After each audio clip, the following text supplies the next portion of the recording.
नमस्कार दोस्तों, मेरे चैनल क्लासिक लिटरेरी लाउंज में आप लोगों का एक बार से फिर से स्वागत है।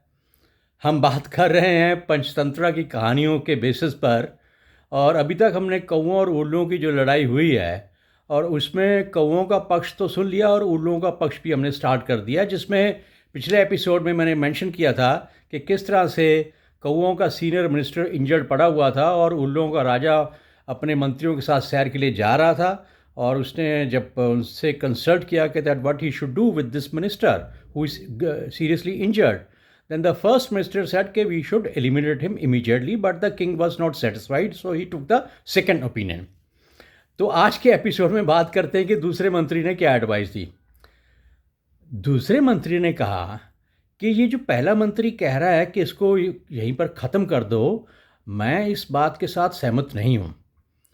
कारण उसने कहा, राजा आप एक राजा हो जो विजयी राजा हो, आपने दुश्मन पर फतेह हासिल की हुई है, आप वीर हो, बहादुर हो। लेकिन एक राजा जो होता है वो वीर और बहादुर होने के साथ काइंड हार्टेड भी होता है, दयालु भी होता है, और उसको अपनी प्रजा के साथ साथ अपनी शरण में आए हुए सभी लोगों का बड़ा ख्याल रखना होता है। तो मैं ये आपको एडवाइस देता हूँ कि that you should think big, you should be very kind hearted.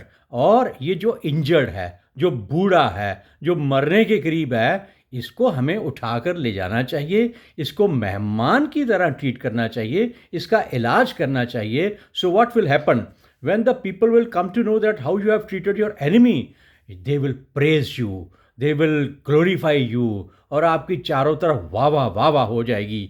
ये बुढ़ा जख्मी आपका क्या बिगाड़ लेगा? So hence my advice is that king you should treat him as a guest.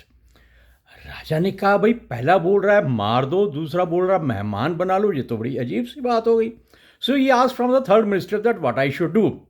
तो दोस्तों, आप अंदाज़ा लगाते रहिए अगले एपिसोड के लिए कि तीसरे मिनिस्टर ने क्या कहा। तब तक के लिए आपका बहुत बहुत धन्यवाद और जय हिंद।